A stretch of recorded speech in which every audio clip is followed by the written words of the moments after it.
Bueno, buenas tardes. Creo que vamos a empezar ya, porque el que esté interesado ya habéis venido y el que no, es que no está interesado. Os vamos a presentar a Breino Varillas, que a lo mejor me queda corto porque él dice, preséntame como un curioso de las cosas y de la vida. Pero bueno, es mucho más. Es escritor, periodista, naturalista, dinamizador social, es el biógrafo oficial de Félix de la Fuente. Y bueno, pues como periodista fundó el diario País en el año 76 junto a otros compañeros, editor de la revista El Carabo, asesor de televisión española, bueno, un montón de cosas que es que a él no le gusta. Dice que quiere ser curioso de la vida. Pues que mejor que nos cuente su vida, su historia y lo que les va a hablar ahora. Muchas gracias. Supongo, ¿se oye bien ahí en la sala? Si levanta la voz, sí, si no, no. Sí, bueno, es que no sé si el micrófono está... Y este otro también. ¿Seguro? Pasa que lo tengo que tener muy cerca. Bueno, no estar aquí aguantando este cacharro. Parezco aquí un cantante. Bueno, pues yo lo que soy sobre todo es un estudioso de estas dos personas, por eso hemos puesto los libros, no porque venda libros, sino porque esta es la biografía de Valverde y allí la de Félix Rodríguez de la Fuente, dos chicos que se conocen con 22 y 24 años, en 52, y ellos... de motu propio y por separado, pues tenían una atracción irresistible por la vida, por los animales, por la fauna, y justamente cuando Félix se fue de Burgos a Valladolid a estudiar, le hablaron de este señor que se llamaba José Antonio Valverde, que todo el mundo le llamaba Tono, porque él era 2 años más mayor que Félix, pero además yo creo que empezó todavía más joven que Félix a estudiar la fauna por un motivo muy curioso. Él con 16 años contrajo la tuberculosis ósea y le mandaron a un hospital de Carabanchel en Madrid y allí le desahuciaron. Él oyó decir al médico con esa edad que si es tan joven con tantas ganas de vivir, bueno, a este le vamos a mandar para casa porque esta cama hace falta para alguien que pueda sobrevivir. Y allí le dieron el alta y se plantó en Valladolid todo escayolado hasta la cintura, no sé por qué. El caso es que el hombre le dijo a sus amigos, bueno, pues como han dicho que no voy a vivir más de los 30 años, como mucho, voy a hacer algo en la vida. Y lo que había leído un libro de aves de un tal Yenguet, un guardia civil, que es el primero que escribió un libro sobre aves en España, y él lo tenía, y no tenía ilustraciones, era todo texto, ¿no? La bubilla, un pájaro tal y cual, pero no había imágenes. Y él dijo, voy a dibujar a los pájaros, sus picos, sus garras, las alas, y como no puedo salir de aquí, me traéis los animales. Y empezaron a llevarle todo tipo de pájaros a la cama, y ya su padre le regaló un bisturí y unas cosas de disecar porque le daba pena tirarlos después de dibujarlos. Empezó a disecar y para disecar un animal tú tienes que abrirlo, extraerle el estómago, y este, que era un chico muy listo, se empezó a dar cuenta de que era muy interesante ver qué habían comido, ¿no? Y empezó a estudiar a los animales allí en su cama, que estuvo muchos años metido, por lo que comían. Y esto, que puede parecer una tontería, es el inicio de la ecología terrestre, ¿no? Porque hasta esa época se estudiaba taxonomía, que era, bueno, pues clasificar los animales según su familia y sus cosas, pero para nada por lo que comen. Y claro, tiene más relación un animal que coma, vamos a poner, bellota, con otro que coma bellota, aunque uno sea un cerdo y el otro sea un ave, que un ave que sea de la dehesa y otra que sea marina, ¿no? Que no tienen nada que ver en cuanto a sus territorios, sus ecosistemas, o los depredadores, o las relaciones con otros seres vivos. Bueno, no me enrollo más en este aspecto, solo para apuntaros cómo inicia José Antonio Valverde su andadura y cómo la inicia este otro, que era un chico de Burgos, de Poza de la Sal, como todos sabéis, que le manda el padre a estudiar medicina y él allí, bueno, encuentra unos compañeros que más que estudiar se dedican a la juerga y para arriba y para abajo, pero él ya de joven dice que había visto a un halcón cazar en una laguna que yo creo que existe, ahí cerca de Moradillo de Sedano, hay una laguna donde debe de ser esa anécdota, y ahí le llamó la atención de que hubiera algo tan feroz y tan veloz como era un halcón peregrino que mató delante de un pato, y descubre la cetrería. Descubre que en la Edad Media y hasta el siglo XIX hubo personas que adiestraban a las aves de presa para cazar, ¿no? Él así lo cuenta, pero fue en Valladolid y al tener que hacer el servicio militar cuando él captura unos cernícalos y empieza a intentar cazar con ellos. Y claro, no conseguía nada. Yo llegué a entrevistar a un amigo suyo que también hizo aquello con él, Sáenz de Buruaga, Mario, y este hombre me decía que volaban encima de ellos cuando desfilaban y tal, pero que no cazaban. Entonces Félix quería aprender más y se entera que Valverde es un señor que diseca animales, porque luego acabó montando un taller de disecar, ¿no? De naturalizar para los cazadores y para gente que querían tener animales disecados, y que tenía un tratado de cetrería en su poder francés, porque de aquella no había en castellano prácticamente nada, y le fue y le conoció. Entonces, justamente acababa de venir Valverde de conocer Doñana. Y menciono esto porque en los inicios de la ecología hay territorios que han jugado un papel importantísimo, ya que el interés por estudiarlos y luego por protegerlos generó toda la experiencia y todo el empuje necesario para que luego se crearan organizaciones y la filosofía y todo esto que conocéis como ecologismo, conservacionismo. En el caso de Valverde fue Doñana, y en el caso de Félix, pues digamos que su pueblo, ¿no? Su entorno, lo que les arrancó. Pero al año de conocerse, el territorio que jugó un papel clave para ellos fue Huerta del Rey, Arauzo de Miel, Silos, todo este territorio, incluso llegando a la Sierra de la Demanda, ¿no? Porque realmente a donde fue Félix buscando Azores no era aquí, él fue a otro pueblo, Pinar, ¿cómo es? Pinar de la Sierra, ¿no? Quintanar de la Sierra, y allí un farmacéutico que había estado por aquí trabajando o así, le dijo, no, mira, aquí hay, pero donde realmente van a poder ayudarte es un guarda que se lo conoce todo, y le mandó a un Tasio, que era un señor de Arauzo de Miel, que efectivamente conocía dónde estaban los nidos y sabía subirse a ellos, etc.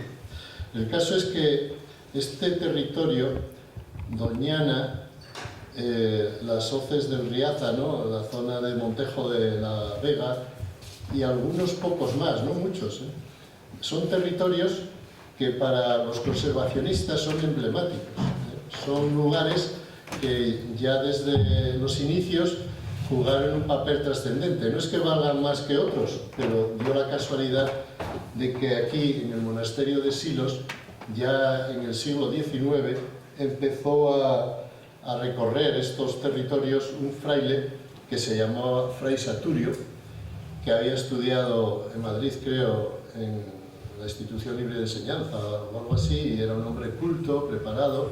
El caso es que Saturio, desde Silos, que en aquellos tiempos ya ahora es un lugar apartado, pero fijaros a principios del siglo XX cómo serían las carreteras y el sitio, ¿no? Se hizo corresponsal del British Museum que eso es panota, es un nivel muy alto, al punto de que hay muchas especies descubiertas, descritas para la ciencia, que la pieza está entregada por Saturio, así está en los museos guardado, y eso es una función que desempeñó Saturio que no ha sido prácticamente valorada ni reconocida hasta que ahora hemos empezado un poco a moverlo, aquí sí, sobre todo, porque en España somos muy dados a no valorar lo que tenemos, ¿eh? Estamos siempre mirando las series de televisión de lo que haga y deja de hacer cualquier inglés, ¿no? Sea,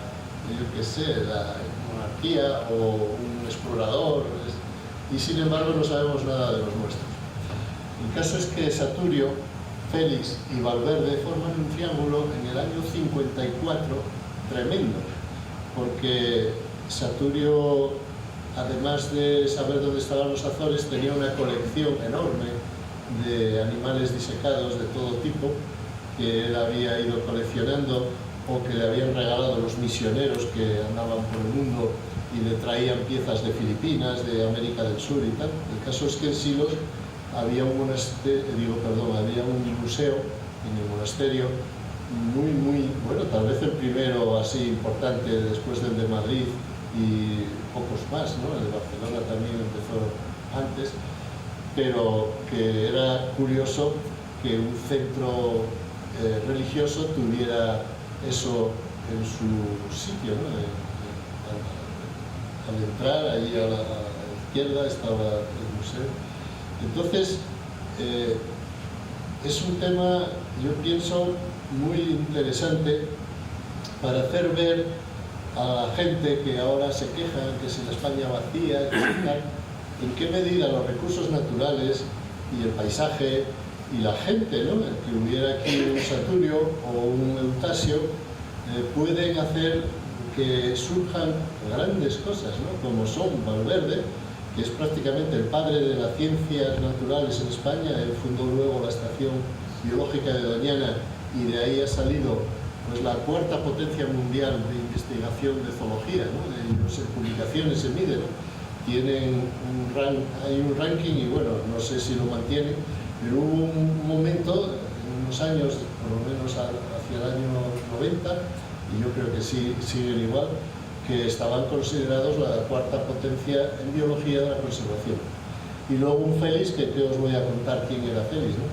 Una persona que cambió la mentalidad de todos los españoles respecto a su entorno y respecto a la naturaleza, y si me atrevería a decir de medio mundo, porque su obra fue traducida a 14 idiomas y difundida en más de 30 países, ¿no? Yo soy testigo, viví en África del Sur y en Namibia, y allí pues contacté con la gente que son exploradores, ¿no? De estos como los que veis en las películas, pues igual, gente intrépida, vestidos además siempre de exploradores, y una vez quise conocer a un inglés que había hecho una proeza como es cruzar el Okavango en una canoa.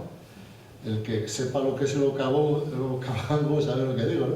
El Okavango es como una superficie, yo que sé, como una cuarta parte de España, igual exagero, que se inunda, que se llena de agua, y ese agua se llena de hipopótamos, de cocodrilos, de leones, de elefantes, de todo lo que te puede matar en un segundo.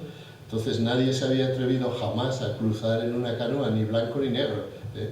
Y este, que no estaba muy en sus cabales, lo hizo. Entonces sobrevivió y claro, yo fui a entrevistarle. Y recuerdo que le pregunté, pero a ti, ¿cómo te ha dado por ahí, no? Era de Liverpool. ¿Cómo te ha dado por hacer estas cosas, no? Porque luego la otra que había hecho era irse desde el Cairo hasta Sudáfrica, no andando, pero más o menos, tardó no sé si 10 años en llegar, ¿no? Y me dice, pues yo estaba en Liverpool en un barrio obrero donde todos mis amigos han muerto por la droga. Y yo, un día cayó en mis manos un libro de Félix Rodríguez de la Fuente y lo leí y decidí ser como él. Digo, ¿qué me cuentas? Un inglés, ¿no? Todo esto en inglés. Estaba traducido, evidentemente. Y luego en Sudáfrica un chileno, ¿no? Me dijo que él se había hecho biólogo por Félix. Ahí me di cuenta de la dimensión internacional de este hombre, Pero ya antes de eso yo tuve una experiencia también muy curiosa. Yo estuve en el diario El País en una etapa en la que Félix estaba vivo, del 76, que entré yo en el periódico, al 80 que murió Félix, 4 años casi, o sin el casi, y la verdad es que no le hice mucho caso, porque, bueno, en aquella época de la transición, todo lo que venía de atrás parece que no se le daba importancia y todo se quería nuevo, y no me refiero solo al franquismo. El Partido Comunista, por ejemplo, desapareció literalmente del mapa, pero revistas como Triunfo, Cuadernos para el Diálogo, el diario Informaciones, que eran las lecturas que tenía la gente que quería democracia y tal, desaparecieron también, porque todo se quería nuevo. Y Félix pues tuvo la desgracia de que a él se le vinculaba a una etapa anterior a la que estábamos allí trabajando. El caso es que no se le daba, y yo tengo más justificación, y no es por echar balones fuera. Tenía 23 años y a esa edad no mides las cosas como más tarde, cuando tienes años, pero no perdono a mis compañeros que no tuvieran la chispa de valorar a este hombre. Y yo he revisado para escribir este librito, que es el último que publiqué, sobre el año 77, cuando Félix estuvo a punto de presentarse a las elecciones y hubiera ganado, con toda seguridad, y no lo hizo además porque Adolfo Suárez le pidió que por favor no lo hiciera, porque no querían que España pudiera de golpe pasar de ser un país, bueno, pues ahí con muchos problemas y muchas historias, a ser un país en la vanguardia mundial de algo nuevo que todavía está por llegar, porque como además de morir Félix, murieron muchos otros de los protagonistas, lo que se llama el desarrollo sostenible, que estaba Naciones Unidas trabajando en ello, acabó en nada, y ahora estamos todavía hoy en el debate que hubo, se hablaba del desarrollo sostenible y de cómo conseguir la transición ecológica, ¿no? El caso es que Félix, yo le descubrí en Sudáfrica, en un pueblecito que me fui allí para que mis niños estudiaran inglés, y tenía una biblioteca, aquellos ingleses, excepcional, todo un edificio de cristal al lado de la playa, wow, precioso, lleno de libros. Y entonces yo siempre cogía los pequeños, porque tenía que cruzar muchos kilómetros hasta mi casa por una playa llena de pájaros y de ballenas, y no cargaba con libros grandes, pero un día vi uno que yo lo ojeé sobre el mar, pesaba 1,5 kilos. Y yo, ¡jolín, qué libro, qué maravilla! Cómo se nota que la Commonwealth permite hacer obras que en España imposibles. Fíjate tú qué diagramas, qué dibujos, qué fotos, qué mapas, qué cosa, ¿no? Y le habían quitado las tapas, no tenía tapas, era solo el cartón. Y llego a casa con aquel libro y sigo ahí diciendo cómo son estos ingleses de buenos. Y digo, pero ¿quién habrá hecho esto? Porque no venía por ningún lado. Y entonces empiezo a buscar y nada, no había manera. Y ya en esos créditos, en cuerpo 8 o 7, que no se podía leer, leo by Félix Rodríguez de la Fuente. Digo, ¿cómo? Esto, by... Yo no me lo podía creer. Y era el tomo 10 del Fauna, de la Enciclopedia Fauna, que yo lo tenía en casa, en España, pero no me lo había abierto nunca, porque ese libro ya lo compré cuando estaba trabajando, yo creo que en El País o estudiando en Madrid. Y no me dio tiempo, era el 10º, había leído los primeros que iban precisamente sobre África, ¿no? El caso es que era el tomo 10 y dije yo, pero seré necio, y 2 días llevo yo alabando esto, diciendo que la Commonwealth, que no sé qué, los ingleses, y es un producto español, traducido al inglés, que además estaba sellado por todo el pueblo, era un pueblo de surfistas, y se lo habían leído todos. Y entonces llamé a Madrid, que yo era todavía dueño y director de la revista Quercus, y le dije al que había dejado mi lugar, a Rafael Serra, que ahora es el dueño y el director, que en marzo del año 2000, que estamos hablando, yo estaba en 1999 allí, iba yo a escribir 2 reportajes grandes de 8 páginas y quería sacar a Félix Rodríguez de la Fuente en portada, la portada de la revista Quercus. Los reportajes míos salieron, pero no la foto de Félix en portada. Y yo le dije a este hombre, pero ¿por qué no has seguido mis instrucciones? Y me dijo, ¿por qué no hay fotos de Félix para portada? Y dije, bueno, será verdad, ahora yo las tengo y vamos, no son muchas, la verdad, él no era nada no fotogénico, sino que no miraba a cámara. Y para portada los ojos tienen que mirar al lector, si no, no es una foto válida para una portada. Entonces, es cierto que hay pocas, pero las hay. Pero bueno, este no las puso, no solo porque no las hubiera, sino porque en la revista Quercus yo introduje la historia de que siempre saliera un animal o un vegetal y no personas, porque era una revista de fauna. Pero claro, Félix debía de permitirse la excepción, y no se le permitió. O sea que ni en El País, ni en la revista Quercus, ni en ninguna parte se le dio cancha, ni se le quiere dar cancha, ¿no? El movimiento ecologista siempre le tuvo a raya, y ahí lo explico un poco en este libro, y yo creo que era por envidia. Había una envidia enorme al éxito que este hombre tenía, luego su forma de ser tan arrolladora, y claro, en aquellos años había una serie de personas que pedían su momento, querían ser ellos, querían suplantarle. Y yo no lo hablo de oídas, lo vi en directo y los comentarios y tal.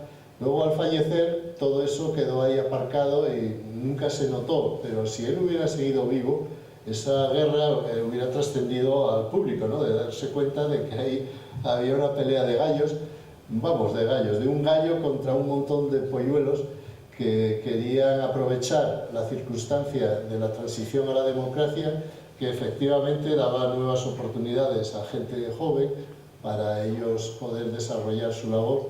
Y no os voy a dar nombres, pero vamos, es gente muy famosa que hicieron este mal papel.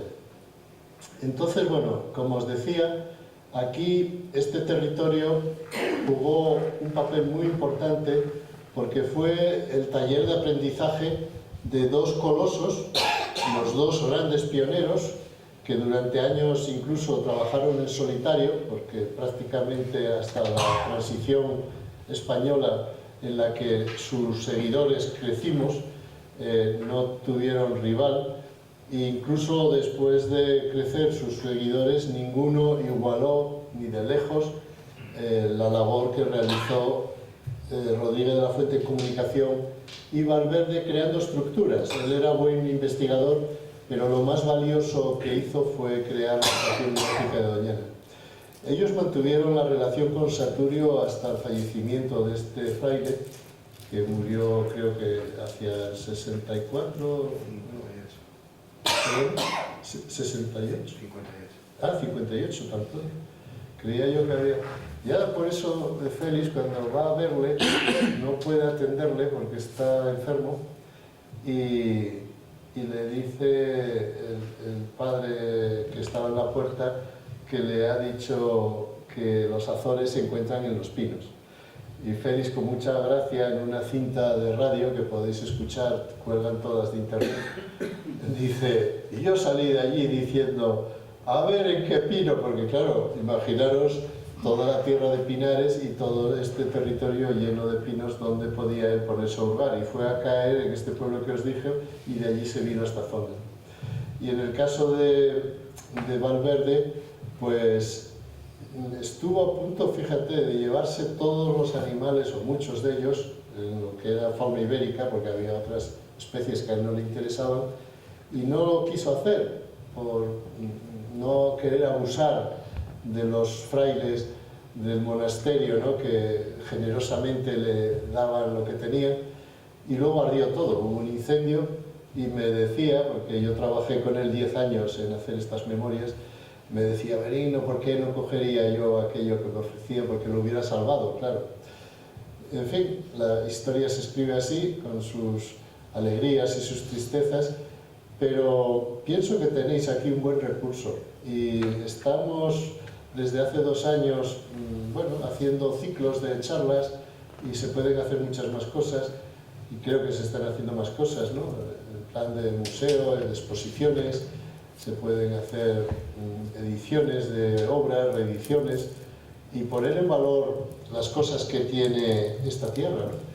que es haber sido cuna del pensamiento conservacionista y del pensamiento científico de la naturaleza. Y en fin, yo creo que deberíamos de siempre saber valorar a nuestros grandes hombres. Yo lo he hecho haciendo sus biografías, desgraciadamente no han tenido mucho eco.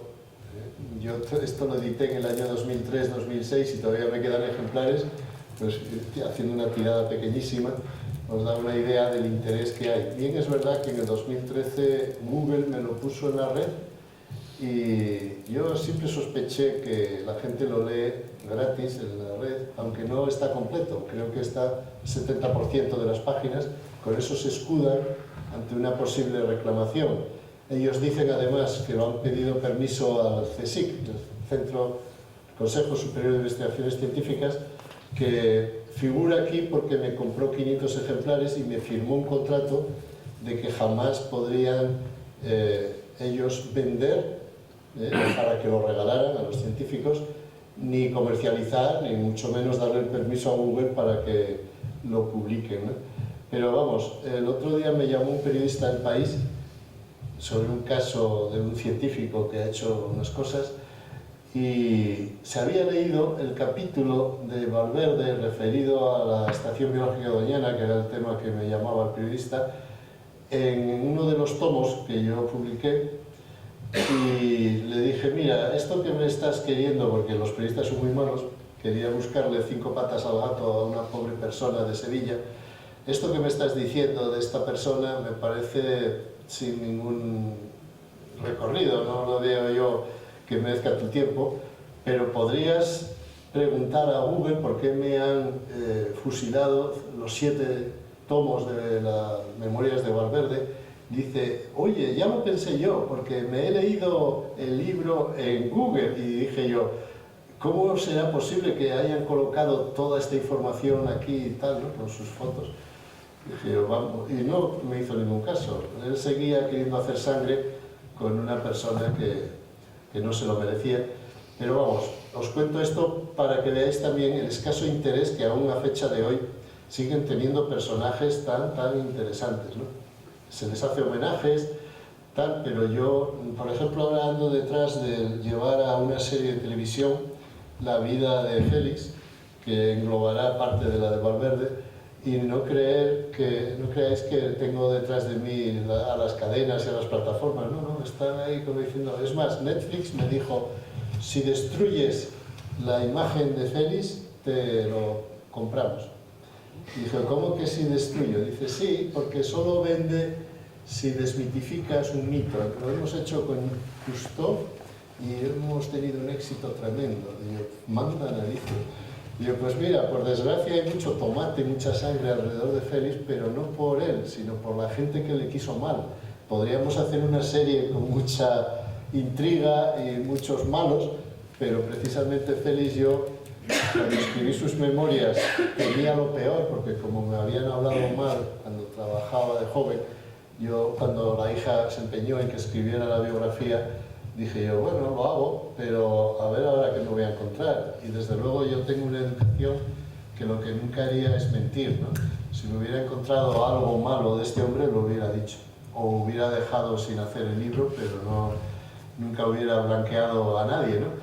Y después de mirar 10.000 documentos uno por uno y leérmelos y memorizarlos, puedo deciros que no he encontrado ni la mínima expresión de maldad, de envidia. Incluso me encontré cartas que decía, este hombre ya de bueno era tonto, porque le decían, oye, que fulano te ha hecho esta picia, y decía, es que hay gente desagradecida y no sé qué, pero no insultaba a nadie ni echaba pestes de nadie, ¿no? Y eso dice mucho de una persona. Yo pienso que también los que están en la cúspide del éxito y no necesitan que nadie les ría la gracia, ni dinero, ni nada de nada, pues están por encima de cualquier miseria, ¿no? Y ese era Rodrigo de la Fuente. Entonces, bueno, yo su vida la resumiría como una búsqueda de la libertad, de lo libre. ¿Por qué? Pues no lo sé, tal vez porque nació en la guerra civil, ¿no? Él la vivió con 8 años y eso tuvo que impactarle. Luego le meten interno, tuvo que ser un palo tremendo, y él mismo lo dice, ¿no? Que fue pasar del día a la noche, ¿no? Porque él, con la guerra y su padre, que no quería que le escolarizaran temprano, no se metió en un aula hasta los 10 años y medio. Y hasta esa edad estuvo correteando libre por el pueblo, y justo después de vivir esa experiencia van y me lo meten interno, que además los colegios de curas de la posguerra, sabéis que eran muy duros, porque era una época que se quería inculcar a los niños unos principios muy estrictos, ¿no? Y era una disciplina, bueno, pues con muchos guantazos, ¿no? Así por hablar rápido y claro, y para un niño acostumbrado a vivir en algodones, ¿no? Porque allí en su pueblo él pues tenía una vida familiar y de vecinos muy afable, ¿no? Sin conflicto. Fue duro, pero también fue muy útil, porque él cuenta que estaba tan desesperado que en las noches frías del internado imaginaba el pueblo, imaginaba todo lo que había vivido, y es más, cuando se iba de vacaciones él intentaba retener toda la información de lo que veía, de los animales, de los olores del pueblo, tal, para luego, decía él, rumiarlo en el internado, ¿no? Y él estaba en la capilla y en clase y estaba pues a pájaros, que nunca mejor dicho. El caso es que dice que eso le desarrolló la memoria, ¿eh? Ese ejercicio de querer retener y querer recuperar todas las sensaciones, y luego un buen día se le ocurre contarlo a un compañero de la habitación, tenía un montón de camas, que estaba a su lado, empieza a contar lo que estaba pensando, y los demás niños que lo oyen quieren que se lo cuenten a todos, y acabó contándoselo a todos. Yo conozco esto bien porque me pasó, ¿no? Yo llegué a Alemania con 10 años y me metieron interno, y entonces yo le contaba a mis 10 compañeros cómo era España, porque a un niño de 10 años que te sacan de Asturias y te meten en Alemania, y me imagino muy bien lo que contaba Félix por mi experiencia personal, ¿no? En mi caso, como no tenía su cerebro y tal vez no lo hice con la pasión y el tiempo que lo hizo, en absoluto desarrollé capacidades de comunicación como las que él tenía, ¿no? Pero él dice que vino de ahí su oratoria, su fuerza de expresión, de nunca escribir. Él consideraba que la escritura y la lectura era una aberración del ser humano que nos hacía perder nuestras facultades cerebrales, ¿no? Porque, claro, era un amuleto, como ahora lo es la informática, que ya yo ahora me dicen, fírmame este libro, y es que me sale una letra que yo llevo pues 40 años sin escribir a mano, y entonces ya no sabes escribir. Y lo mismo hablar, si no hablas en público, es un ejercicio, no se aprende como cualquier otra cosa, y claro, si empiezas muy joven, como fue él, que empezó con 10 años en el colegio, cuando tienes 25, 30, él empezó muy tarde, la verdad. Casi cuando tenía 40 años empezó a comunicar en un programa propio que fue Fauna, en el año 68, y muere en el 80.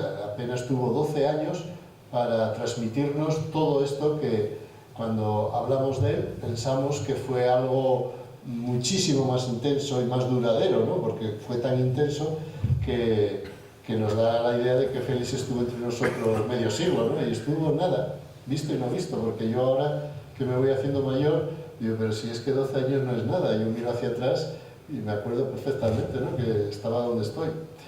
Entonces, son personas que hemos tenido la suerte de que existieran, ¿no?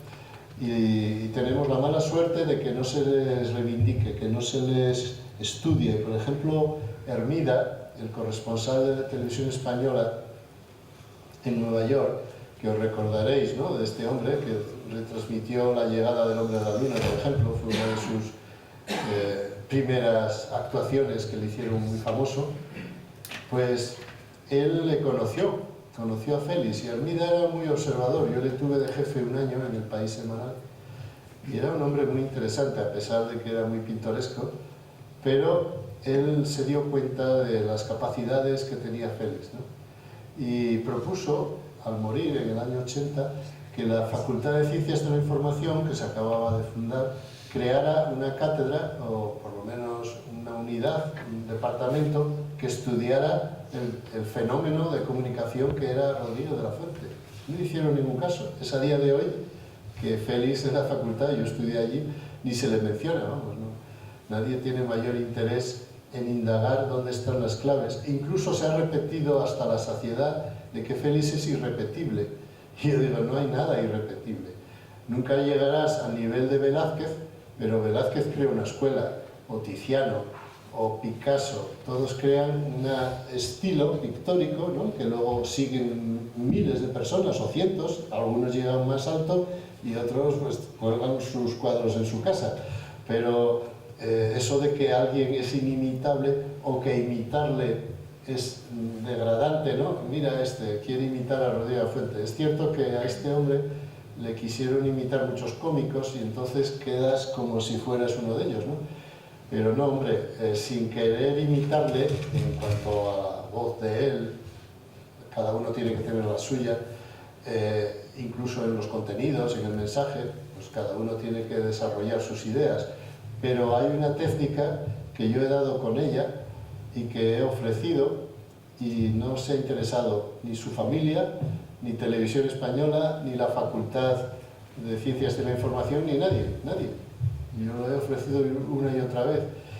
Y claro que se puede crear una escuela de comunicación Félix Rodríguez de la Fuente y aprender unos secretos que permitirían dar un salto cualitativo, no solo a la comunicación, sino yo creo que a las relaciones humanas y a muchas otras capacidades.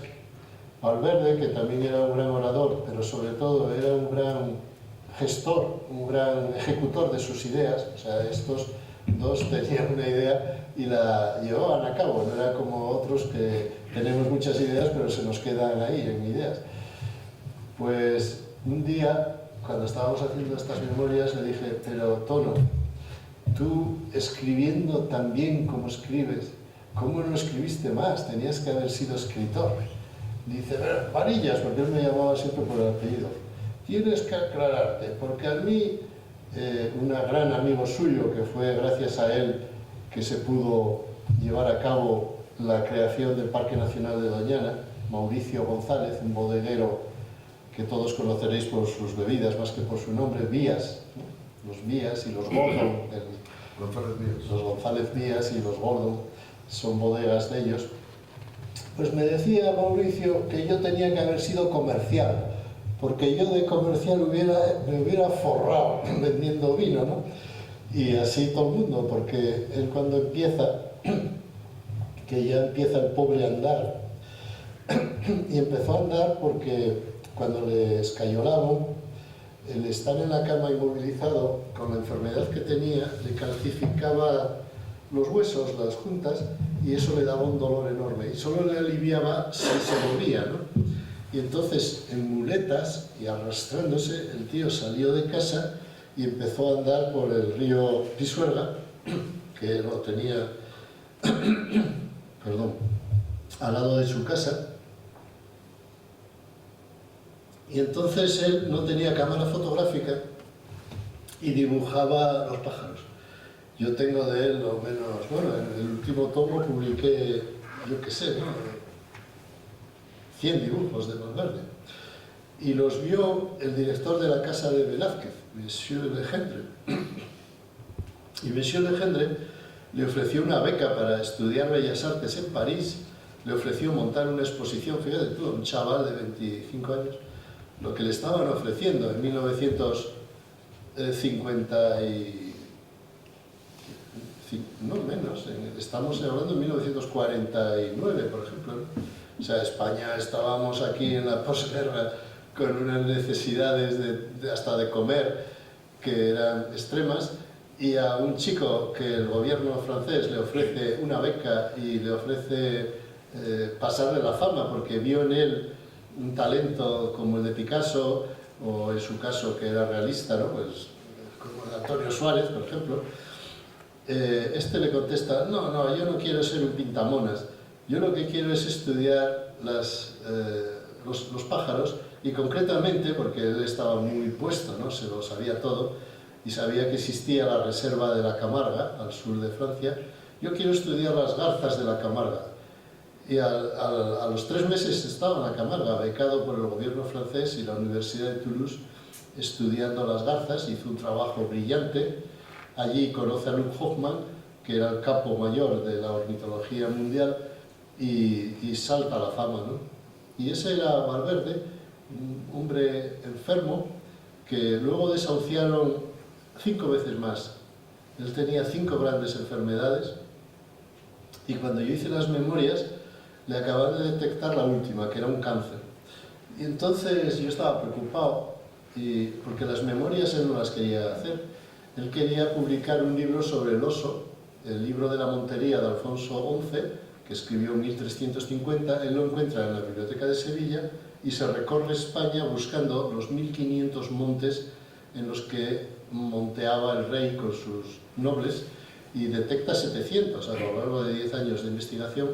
Entonces él tenía ese manuscrito y ningún editor él creía capaz de publicar aquello porque era muy complejo. Y entonces me lo encarga a mí.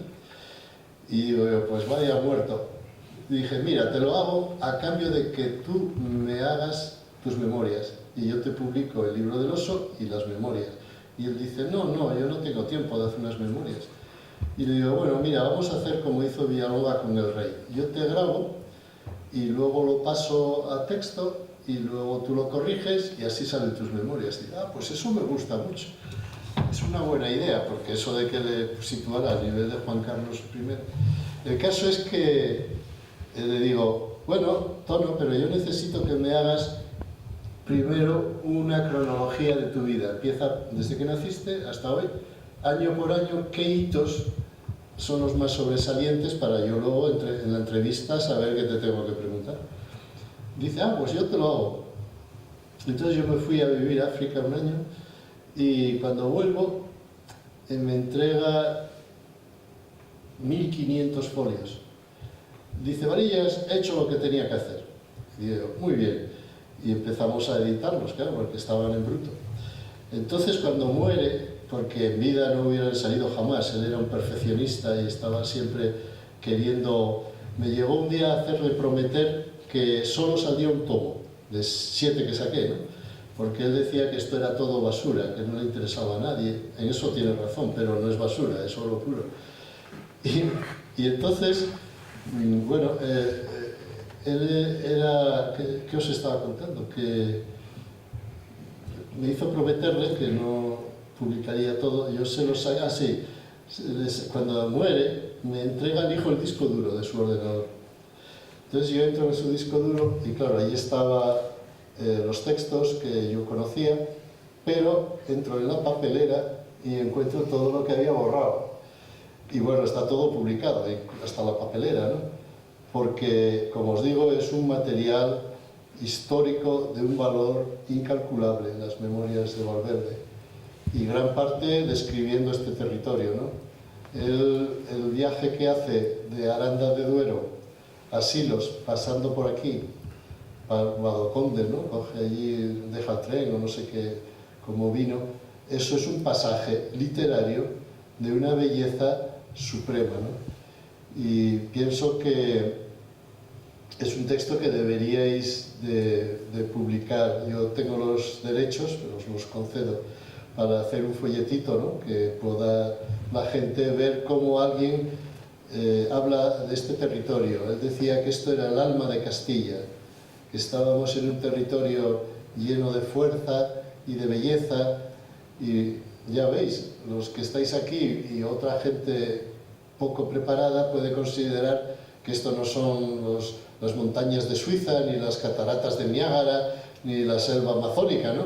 Y sin embargo, personajes como Tono Valverde o como Félix eran capaces de enamorarse de este territorio porque ellos veían mucho más que nosotros. Los ojos de un científico o de una persona que llega a desvelar los misterios de la vida son increíbles, ¿no? Porque viajan en otros planos, viajan en hace 10.000 años, viajan en el futuro, son capaces de ver lo que está ausente, que es lo más difícil de ver, y ellos ven el hueco y ven esa persona. Félix tiene pasajes describiendo cómo bajan los bisontes por un caminito que yo he detectado que existe, ¿no? Que va del páramo a Moradillo de Sedano. En fin, son obras irrepetibles porque sus autores son irrepetibles, ¿no? Y ya no os canso más. Si queréis hacerme preguntas, podemos entrar en un diálogo que será más fructífero que el rollo que os pueda yo soltar. Muchas gracias, Benigno. Y nada, si queréis hacer alguna pregunta, yo sí que puedo hacer alguna pregunta. Primero vamos a hacer la pregunta al público. ¿Desde cuándo existe ese proyector que tenéis ahí afuera de cine? ¿Alguien lo sabe? Mire, A cualquiera del público que sepa. ¿cuándo? ¿Desde qué año existe ese proyector? Por esta película que veo. ¿Desde qué año? 60. 60. Bueno, pues Antes. antes de 60. Bueno, pues posiblemente desde ese proyector hubo una primicia de Félix de la Fuente. ¿Cuál es? Sí, es cuando se filma la película del Cid, que todos habréis visto, ¿no? De Sofía Loren y Charlton Heston. Él se entera de que van a filmar esta película en unos estudios de Madrid Pues tenía yo 10 años. y entonces se presenta allí diciendo que en una película sobre el Cid tienen que salir los halcones y que él tiene halcones.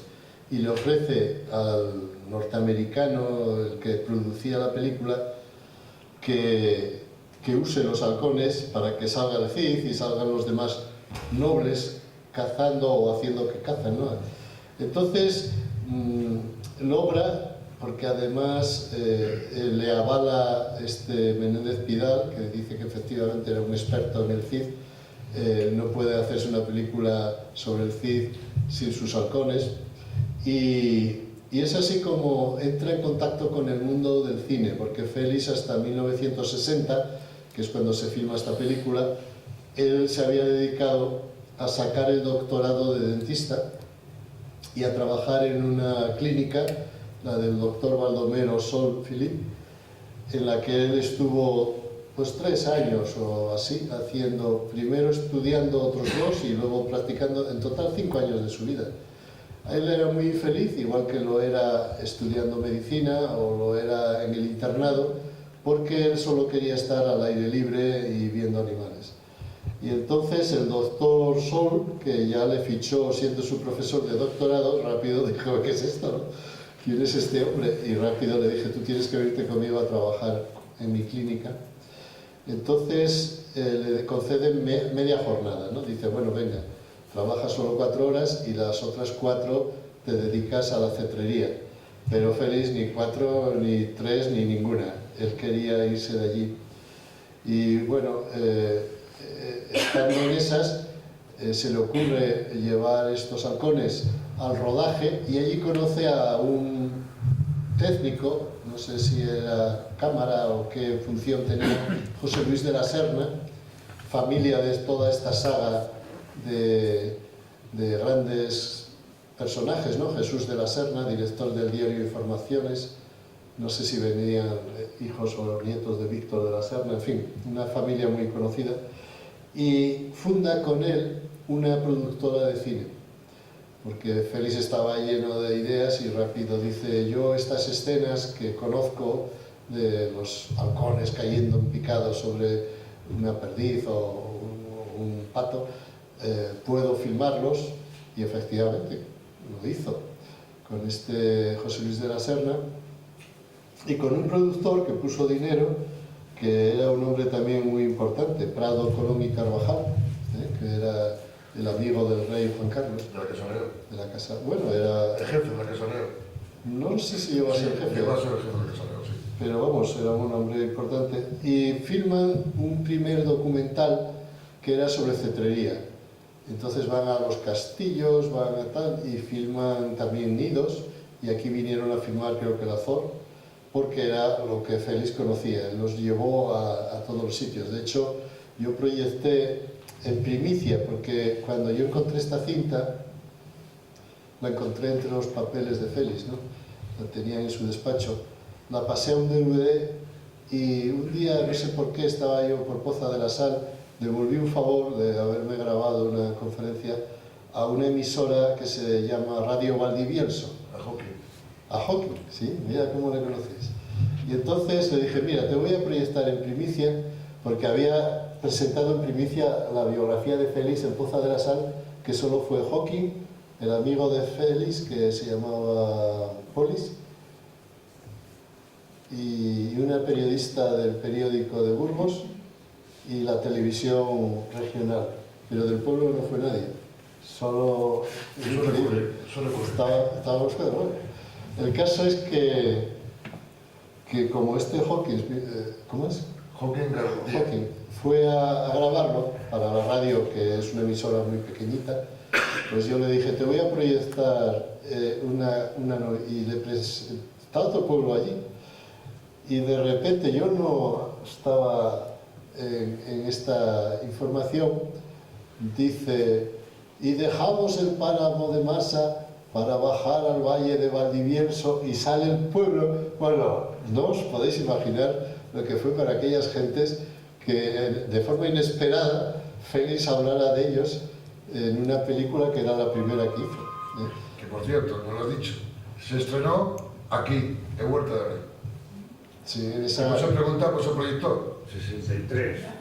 Es que se estrenó aquí porque no tenían proyector en el Auzo, que él quería, como yo a este de la radio de Valdivielso, digamos, tener esa deferencia de, antes que nada, presentárselo a los que le ayudaron, ¿no? Y bueno, eso dice mucho de Félix.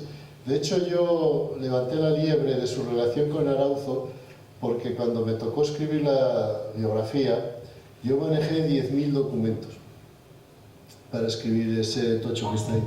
Y entre esos 10.000 documentos descubro una carta en la que Félix, en el momento álgido de su carrera, años 74 o 75, que estaba haciendo 2 enciclopedias, que la gente, las malas lenguas, que a mí me influyeron de joven, decían, no, tiene negros que se lo hacen. Al revés, tenía efectivamente un equipo, como tienen todos los grandes directores de grandes obras, pero eran todos unos pardillos, y lo que estaba era todo el día corrigiendo y enseñándoles el oficio. Esa era la realidad de los negros de Félix, ¿no? Trabajó el hombre más que en su vida, ¿no? Con esas enciclopedias, haciendo textos y corrigiendo los de esta gente, que claro, él contrataba a personas muy jóvenes porque se lo quiso encargar a Valverde, y Valverde le tenía muchos celos a Félix, que consideraba que él era su maestro y que el alumno había salido demasiado aventajado. Entonces él contrata gente que ahora es muy famosa, ¿no? Miguel Delibes, hijo. Pero es que Miguel Delibes, hijo, cuando tenía 21 años o 22, que empezó con Félix, pues sabía lo que yo, ¿no? Entonces, bueno, iba al tema de que encuentro una carta, cuando estaba con todo eso, filmando El hombre y la tierra, un programa semanal de Radio Nacional de España, bueno, increíble, una conferencia más o menos cada 15 días, yendo de aquí para allá, luego encima llevaba ADENA, una labor inconmensurable. Es el año que, por ejemplo, monta el refugio de rapaces de Montejo de la Vega. Vamos, que eso se lo dicen a cualquier ser normal y dice, hombre, pero ¿cómo voy a hacer yo todo esto? Necesito 5 vidas. Bueno, pues le escribe un señor de un pueblecito diciéndole, se va a casar mi nieta o mi hija, que tú conociste con 5 o 6 años, y quiero que vengas a la boda. Por supuesto que voy a la boda, lo dejo todo y allí que estaré, y me quedaré también a la comida, no solo al acto religioso, sino voy a estar ahí hasta que os rindáis todos.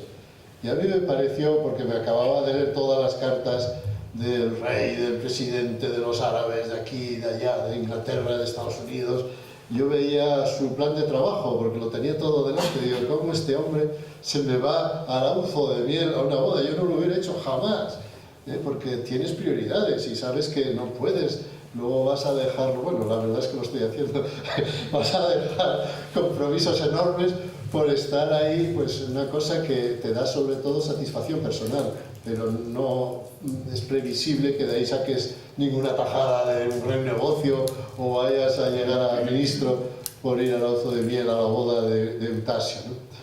Y de esas, así, cartas de gente que yo leo, quiero tomarme un café con usted, y Félix, estoy muy ocupado realmente, pero cuando venga no deje de llamarme. Y yo, como me había leído la carta entera, pero si este es un pesado, Félix, yo le hablaba, esto todo hace 15 años, Félix murió hace 40, yo le hablaba diciendo, pero Félix, por favor, date cuenta, no puedes quedar con este tío, no es que es un pesado, que viene de Málaga solo a hacerte perder el tiempo. Y Félix se quedaba con él en un café. Y luego a los niños, te mando un dibujito que he pintado de mi gatito. Y Félix, una carta, me ha encantado tu gato y tú vas a ser un gran dibujante y tendrás que ser naturalista. Bueno, y yo digo, pero Félix, ¿cómo te pones a escribir a un niño de 5 años con todo el trabajo que tienes ahí pendiente?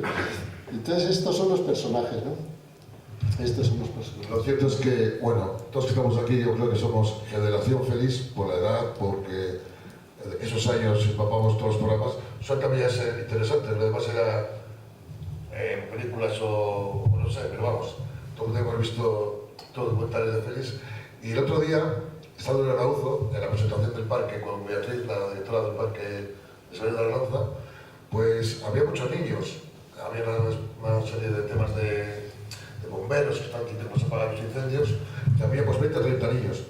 Y la directora, como entraba dentro del tema de las jornadas de estrés hacia Félix, preguntó a los niños, ¿quién de vosotros conoce a Félix de la Fuente? Que levante la mano. ¿Os podéis creer que solamente 3 niños de 30 levantaron la mano?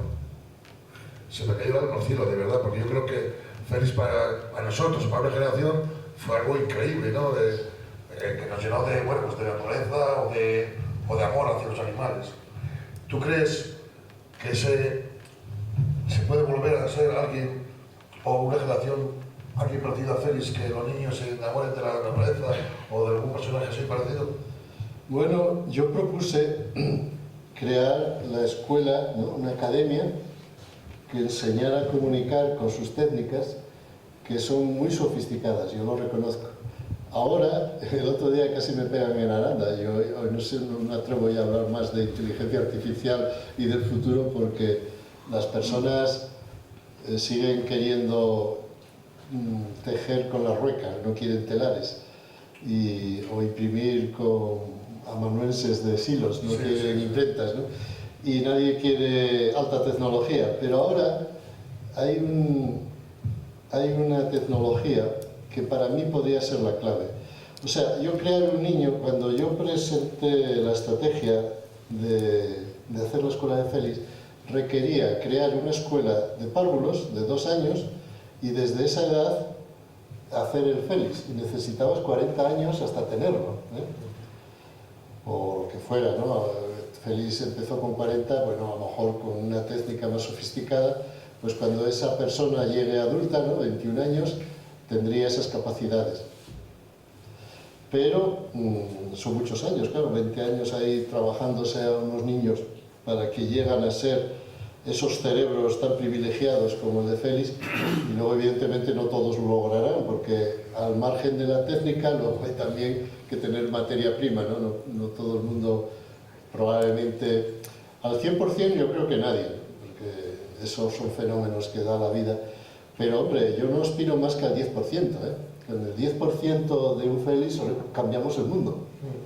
Y cuando estaba en esas, detecto una nueva tecnología, que es la clonación de la voz. Sí, lo que hemos visto con la Lola Flores, ¿no? No, eso no es clonación de voz, no. Eso fue su hija, y luego la voz se utilizó la de su hija para que pareciera la de su madre. Son manipulaciones de sonido. Pero la clonación de voz es que un ordenador aprende a hablar con tu voz, ¿no? Eso existe y se está haciendo masivamente, pero sin la técnica que yo he descubierto. Es más, yo esto se lo propuse a su hija y no quiso, porque le horrorizó. Y ahora que se lo propuse a la Universidad del País Vasco, lo han hecho, pero sin contar conmigo. Lo han hecho entre ellos porque es un gran negocio. Entonces, pronto veréis un documental que va a salir en Televisión Española con la voz clonada de Félix Rodríguez de la Fuente. Pero claro, lo que no entendieron estos de la Universidad del País Vasco, que son los que han clonado, porque son los que más avanzados están de España en esa tecnología, y una empresa que fue la que lió a la hija de Félix para hacerlo, que quieren el negocio, ¿no?, los que han hecho el documental, es que clonar a Félix no tiene sentido, porque él fue el único ser humano que yo conozca, habría que ver Platón, Jesucristo, Mahoma y algunos más que eran analfabetos y crearon toda una doctrina y unas enseñanzas, ¿no?, unos libros que, como sabéis, son el eje de la humanidad, el Corán o los Evangelios o la filosofía que luego Platón y Aristóteles se encargaron de propagar de este tal Sócrates, que nunca escribió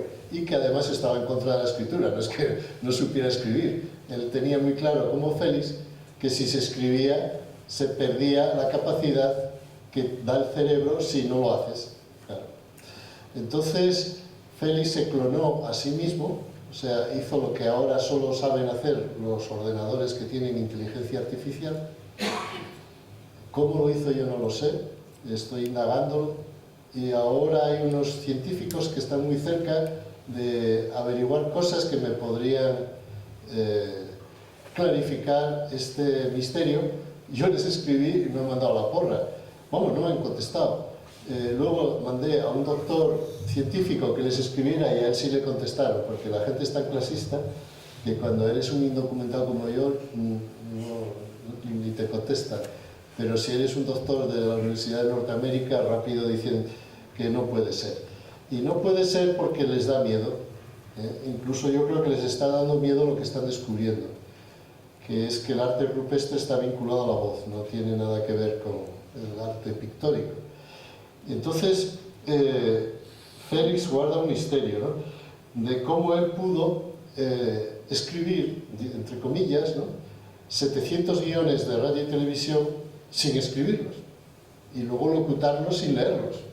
Eso, si sois alguno profesional de la comunicación aquí, sabéis que es imposible. Nadie puede locutar 700 documentales de alta divulgación, porque si es de cotilleo o de tonterías, pues sí, yo mismo, ¿no?, que mi pobre discurso es de andar por casa, puedo hablar aquí una hora y no leer nada, pero a mí me decís, oye, Merino, háblanos del cormorán, y como no me ponga a escribir horas y horas y luego corrijo y miro tal libro y miro tal fuente y al final me sale un artículo precioso, pero lo he escrito. Y luego ya, si me apuráis, lo puedo memorizar y os lo cuento, ¿no? Pero es que ya no vale. Si tú memorizas un guión, no lo vas a poder trasladar con los matices de la tecnología esta que he descubierto en Félix, que requiere, ¿no? Y ¿qué le está pasando a este pobre gente que está clonando la voz de Félix? Que no se dan cuenta que la gracia de hacer ese ejercicio es que la inteligencia artificial sepa hasta dónde puede llegar, porque todos los demás las están clonando voces leyéndole al pobre ordenador.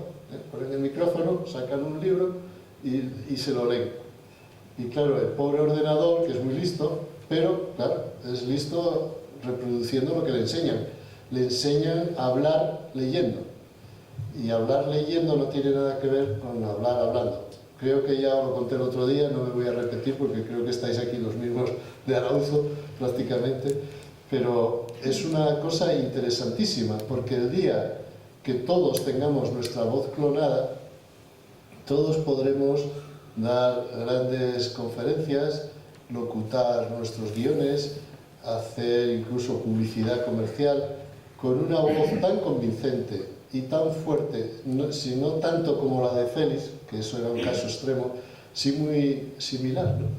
Y es la clave del éxito. La clave del éxito es llegar a una entrevista de trabajo y meterte en el bolsillo al jefe, ¿no?, al que te está examinando a ver si vales o no vales.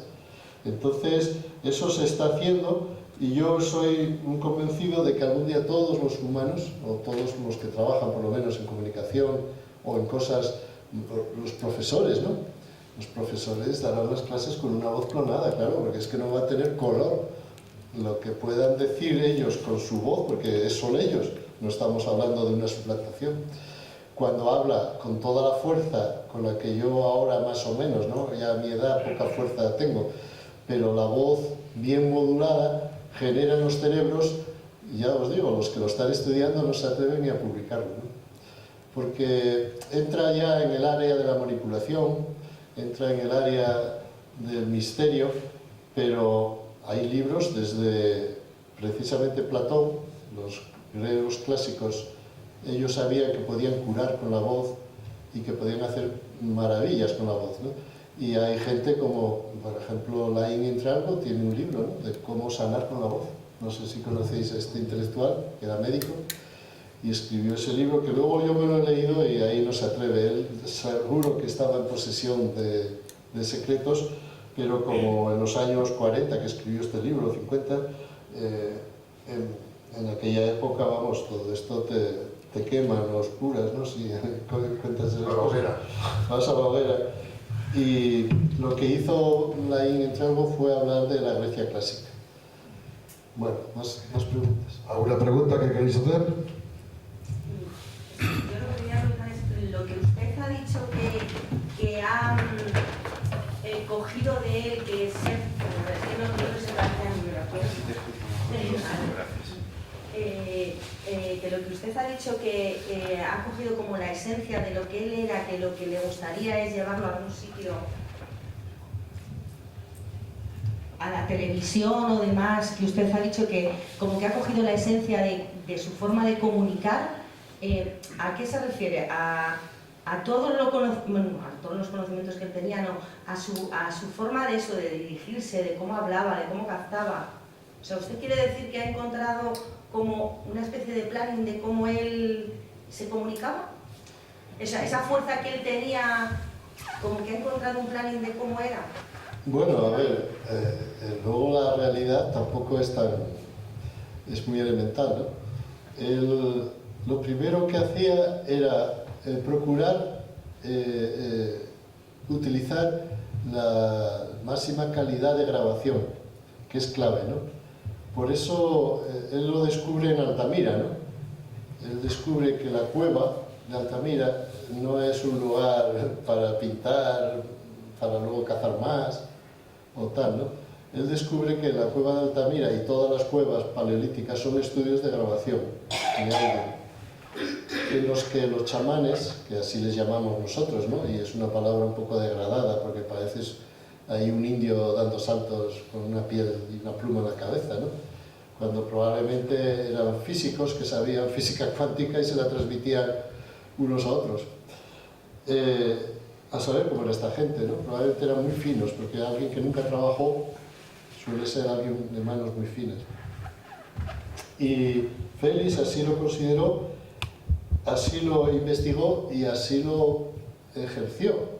O sea, que él no solamente elucubró con ello, y lo llegó a decir en la radio muy fugazmente, porque él era consciente y además era un hombre muy práctico, no era nada teórico, él no se paraba demasiado en pensar, pero él lo dice en una cinta, dice: yo que practico la cultura de la palabra hablada y buen trabajo, ejercicio de memoria que me cuesta, pues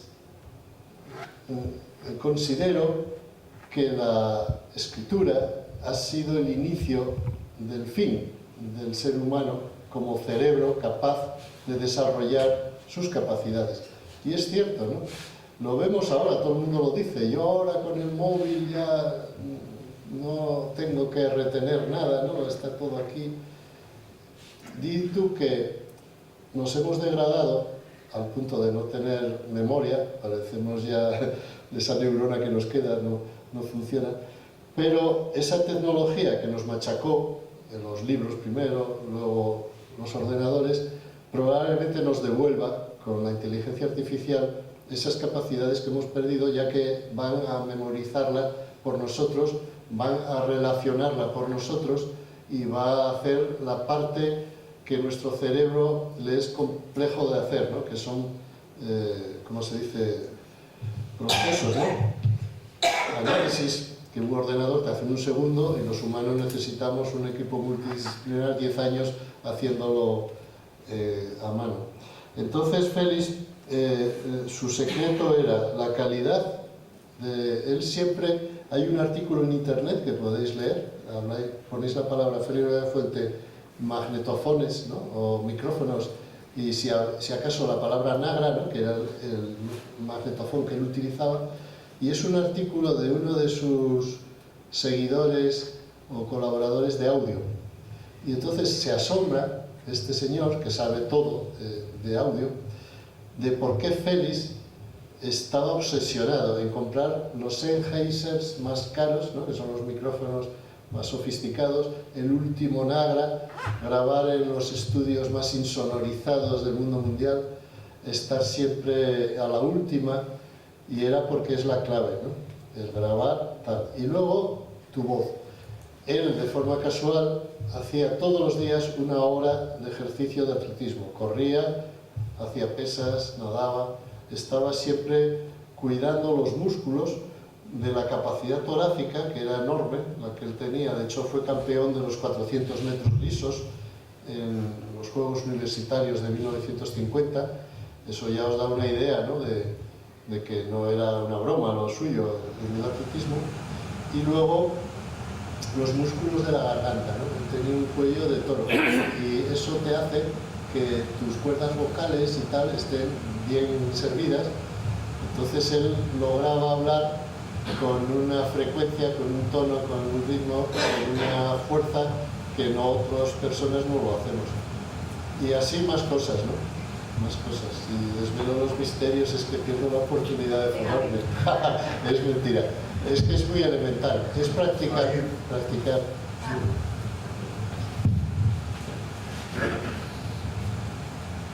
Bueno, a mí me ha sorprendido el por qué hay tan poco interés en promocionar la figura de Félix, puesto que nosotros los mayores la valoramos en su día muchísimo y los capítulos no se pueden recopilar y en televisión y en formatos y en todo para que los jóvenes lo vivan. Bueno, lo han hecho, ¿eh? Lo han hecho. ¿Lo han hecho? Sí, yo cuando hice la biografía era el único que tenía las cintas. La familia ahí me hizo firmar 1000 papeles de que jamás se las pasaría a nadie. Un celo elevado. Y en 2013, inesperadamente, Radio Televisión Española las colgó todas de internet. ¿Y por qué esa apatía? Pues eso me pregunto yo. Hombre, la obra es tan inconmensurable que echa para atrás, ¿no? Porque Pero algo. Bueno, está ahí, todo el mundo. Ahora mismo usted coge el teléfono, teclea La aventura de la vida, Félix de la Fuente, y le salen 350 programas de radio, que Radio Televisión Española, y hay que darle la enhorabuena y agradecérselo, ha colgado, y luego están todos los programas que, gracias a un grupo de seguidores, concretamente el que más, Álvaro Lorite, que les da las pistas de cómo encontrarlo, porque yo trabajé 3 años en Televisión Española y a mí Félix me entrevistó en la radio. Cuando yo tenía 25 años, él me llamó al país y me hizo una entrevista de 3 horas. Y claro, yo quería tener ese documento, no se encuentra. Y yo no he vituperado a Televisión Española, pero yo trabajé 3 años y yo me iba a la filmoteca, ¿no? A donde estaban las cintas, y era, bueno, naves y naves con latas colocadas de canto y millones de latas. Aquello era imposible, ¿no? Está todo controlado, pero es muy fácil que yo pedía a lo mejor 7 cintas, me ponían la moviola a verlas, ¿no? Y ponía un papelito para decir de aquí a aquí quiero sacar este corte para mi documental, y luego yo lo volvía a meter en la buitre negro. Yo me fijaba y metía la cinta de buitre negro en la lata de buitre negro, y otra vez allí una persona que no miraba nada, era un bedel o una persona, un operario que tampoco ponía ningún interés más que si era tal número en tal sitio, y eso iba a misa. Y claro, yo mismo vi que era facilísimo coger la cinta al buitre negro y meterla en la línea imperial y al revés, y una vez que hagas eso y lo metan en ese mare magnum, no lo encuentras en la vida, excepto que venga otro y diga, oiga, que esto está equivocado, ¿no? Esta lata tiene la entrevista con Benigno Varillas, pero la mía desde luego lleva... Y yo pensé mal, ¿no? Dije, como era del tema de la energía nuclear y de las energías alternativas, esto es que le censuraron. Pero no, porque en esa misma época entrevistó a Emiliano Aguirre, el de Atapuerca, y le hizo ese 5 horas, 5 medias horas, ¿no? 2 horas y media de entrevista, y han desaparecido también. ¿Qué ocurre? Que tanto el tema de la energía como el tema de Atapuerca siempre han estado de moda, y es fácil que lo utilizaran muchos periodistas para sus programas, y en una de esas se perdió, vamos, se cambió de sitio. Y esto venía a cuento de que usted me preguntaba cómo no se mueve esto, ¿no? Bueno, pues está colgado y tiene muy pocas visitas. Yo entro, yo las tengo en mi teléfono móvil, pero entro en las de televisión solo para darle a me gusta y que vean, porque si no son capaces de decir, bueno, esto no le interesa a nadie, lo quitamos, que ocupa espacio, ¿no? Y entro solo para hacer el gasto, como cuando entras en el bar del pueblo sin necesidad de tomar nada, pero no quieres que cierre, ¿no? Pues igual. Pero os invito a escuchar, porque es un material asombroso, porque todo el mundo habla del hombre y la tierra, ¿no? El hombre y la tierra es lo peor que hizo Rodríguez de la Fuente en su vida. Lo menos interesante de toda su obra es justamente el hombre y la tierra. Pues los tenía enganchados. ¿Por qué todo el mundo se acuerda de eso? Porque fue lo último, cuando ya todos teníamos televisión, etcétera, y lo repusieron muchas veces en televisión, porque son tan papanatas que sus primeros programas no lo reponen. Pero ahora los han colgado de internet. Y ahora tiene usted todo lo que se hizo en la serie, que fueron 500 programas, ¿no? De Planeta Azul, de Fauna, vamos, maravillas, en las que Félix no filmaba. En El hombre y la tierra él filmaba. ¿Y qué le ocurrió a Félix en El hombre y la tierra? ¿Por qué digo que es lo peor? No es que sea malo, es buenísimo. Pero es que él ahí da un salto cualitativo y entra en el mundo del cine y hace lenguaje cinematográfico. El lenguaje cinematográfico no tiene nada que ver con el lenguaje radiofónico. El lenguaje radiofónico es contar y contar, ¿no? Como hago yo ahora. Si yo fuera de estos modernos que traigo un PowerPoint y os estuviera poniendo aquí diapositivas, mi discurso de 100 baja a 10 o a nada, ¿eh? Porque hay gente que es que ya lee lo que está escrito en la diapositiva. Mientras que él no rodó, compraba cintas aquí y allá a extranjeros e intercalaba su discurso con las cintas. Pero todos os acordaréis del Fauna, tal vez, y de aquellos primeros programas en blanco y negro, que él salía con una pizarra y un palo, como un maestro, ¿no? Y empezaba, interrumpía a los leones y salía él. Yo recuerdo, yo tenía 14 años, 15, y yo estaba ahí viendo los leones y decía, a ver cuándo sale el doctor, ¿no? Porque a mí lo que me interesaba era él, no los leones, que también me gustaba verlos, pero yo estaba expectante cuando cortaba y salía con sus diagramas, que se los hacía José Chulalanda, y todo aquello que nos contaba él, que era lo realmente atractivo, porque él tenía el secreto este de la voz, que hay gente que dice que nos hipnotizaba con la voz. Pues yo no creo estas cosas, pero es verdad que existe la hipnosis, ¿no? Y vete a saber qué sabía él hacer con su voz. Pero desde luego eso está todo en televisión, ahora disponible, y en radio. O sea que toda su obra está ahí. Incluso se pueden bajar los cuadernos de campo, que eso es ilegal, pero están ahí. Se pueden bajar los PDFs, se puede bajar hasta las enciclopedias, yo creo que está todo. Es que lo de internet no está escrito. Yo cuando oigo a la gente vituperar, esto de internet, digo yo, pero sabrá de que es mucha basura, digo, pero si siempre hubo mucha basura. Ibas a los kioscos en la transición y vamos, no podías mirar para ellos. Y hoy en día, o sea que yo no sé por qué no entendemos que las cosas sirven siempre para el bien y para el mal, y lo que hay que coger es para el bien. Bueno, pero eso de internet yo veo que la gente tampoco es tan accesible para todos. Pero si nos ponen una serie, como estamos tratándonos todas esas series americanas, a una hora y promocionando, yo pienso que a lo mejor sería más... Bueno, yo estoy trabajando en eso, si les satisface. Una pregunta. A ver, hubo un intento, bueno, se funcionó la Fundación Frío de la Fuente, que lo llevaba la familia, la hija, en concreto. Aquello no funcionó. ¿Tú crees que la familia impide un poco o parte de esta difusión? ¿Que no quiere que, o no sé, que tiene otros proyectos o...? Pregunto, que no sé. O pida mucho dinero por... Sí, no sé. Digo yo algo así, si no, yo no le... No. Hombre, yo no sé lo que piensan, no te lo puedo decir. Sí es cierto que no se ha hecho nada, eso es lo único que sé. Y por qué no lo sé, pero eso que usted dice es totalmente cierto, es un material tan valioso. Yo cuando que se llama Pedro Piqueras era compañero mío de clase, y cuando le nombraron director general de Radio Televisión Española o de Televisión o de Radio Nacional, no me recuerdo, le escribí, y digo, Pedro, que soy yo, no me contestó, y le proponía recuperar con un programa nuevo, yo no hablo de reponer las cintas tal cual, que debería hacerse, es lo que hay que hacer, pero entiendo que eso para una radio es como, no sé, rebajarse, ¿no? Decir, pero como en el año 2010 o en el año que yo se lo propuse, vamos a reponer cintas de hace 30 años, ¿no? No hemos aprendido nada, no somos capaces.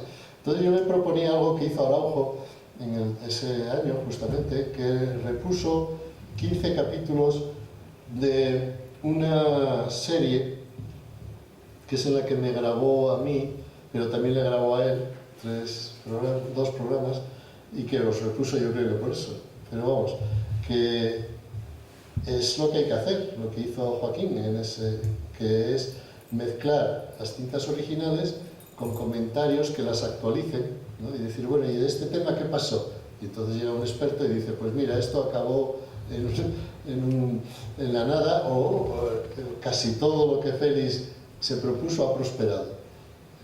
Y es muy interesante, y yo eso nunca me lo han aceptado. La verdad es que ahora voy a volver a la carga, pero ya me veo con una edad que requiere mucho trabajo, y no sé si seré capaz. Pero lo que estoy trabajando ahora es en escribir una serie de televisión.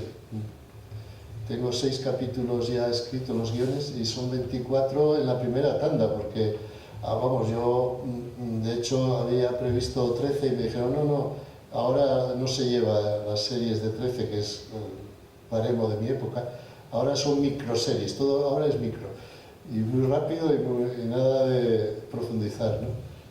Y bueno, no sé qué me saldrá, pero estoy intentando transmitirlo como ficción, hacerlo muy atractivo, porque es que como lo hagas en plan ensayo profundo, no lo quiere nadie, ni lo ve nadie, aquí la prueba, ¿no? Estos libros no los han leído ni mis hijos, ¿no?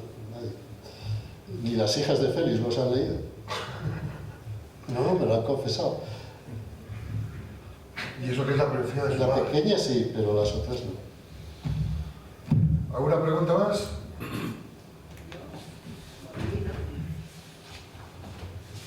Pues bueno, muchas gracias por acompañarnos, por dar tu charla. Y nada, a descubrir cosas nuevas de esta tierra para hacer cosas por Félix. Vaya, he vuelto a hacer lo que no tenía. Esto para grabar lo que acabo de grabar, te voy a dar un motor, siempre se me olvida y lo borro. Pero lo has grabado tú, ¿no?